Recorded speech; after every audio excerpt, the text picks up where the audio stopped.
Paul, please call extension 2100. There have been two kinds of critiques, I think. One has been, where in statute does it say that we should be taking account of anything about public sentiment? And then the other is, why pick on 706B mergers? Really, if you're going to consider the public's view, you ought to consider that globally and without limiting it to a particular transaction. So I put in front of the board the question, how rigorously do we want these considerations to track precisely to the statute? And if, because we've just spent some time retracking the one about debt to match statute. I would leave it to those who proposed this consideration to advise how it tracks to statute, and if it doesn't, then how should it be framed? Mark? Yeah, no, I agree with you, John, that it should track closer with statute. I think to ignore the fact that a community has taken has put forth some kind of public sentiment, and to not consider that at all would be wrong on our part. So do you have an idea how you might frame it? I don't. I would eliminate the specifics on a 706B merger, though, however. Oliver? So I think, again, if we go back to statute, it does say that the board can consider public input, through testimony, et cetera, and I think that these votes sort of fall in that category. I would agree. So how do we want that worded? That's the, I think you just worded it. I Okay. think we just go back to the statutory site that speaks to taking public in input. section Public 10? comment. Yeah, I can't remember what it Okay, is. so in section 10, it talks about the state board may take. Exactly, yep.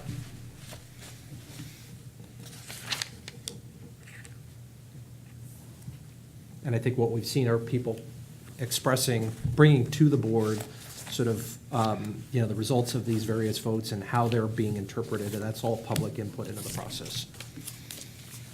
Okay, so I'm hearing then that the case where there was a no vote, we're going to take that off, and then put back into the language, the section 10 about may consider a public comment and view any vote as public comment. Whether it's yes or no. So any vote.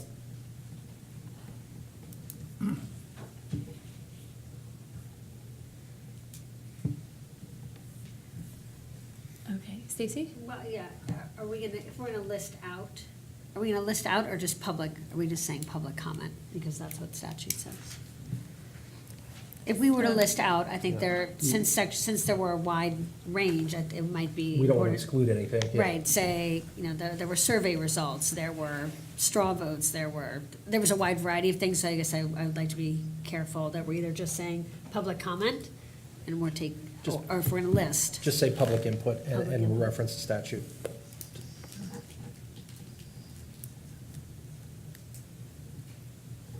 Okay.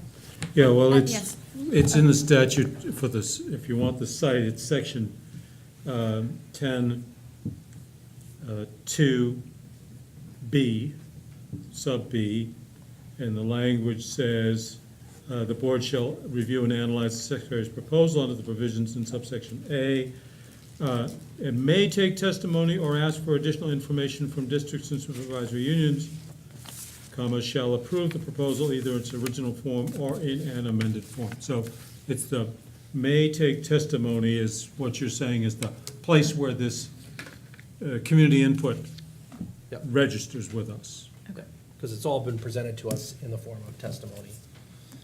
Okay, Stacy? And I would like just to reiterate, I think it's important if we're gonna have some sort of working considerations and knowing how seriously we take the public input that we've been given, that I wanna make sure we call it out so folks know that listening and engagement is occurring. And so, what do you want that to look like? I just, as we're discussing whether or not to keep something in this working document, I just wanted to reiterate what both John and Mark said, that it should adhere to statute, but I still want it to be present in the document. So I think that this captures that by having the input. Yeah. Right. I agree, I'm just double underlining or something. So it would Mark, be- how are you feel? You're okay? Bill? I'm for that, yes. Okay. So the language would be testimony, ... and additional information from districts and supervisory unions. That's in statute that we are entitled to take that information. And it's in that setting that I think you're saying, actually, everything that we've been told we're paying attention to, and I believe that to be so. And among all of that is expressions of the will of the community. Any other thoughts?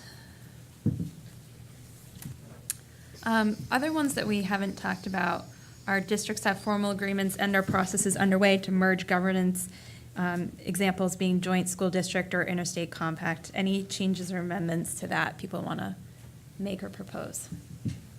Well, I would just ask again, where is that in statute?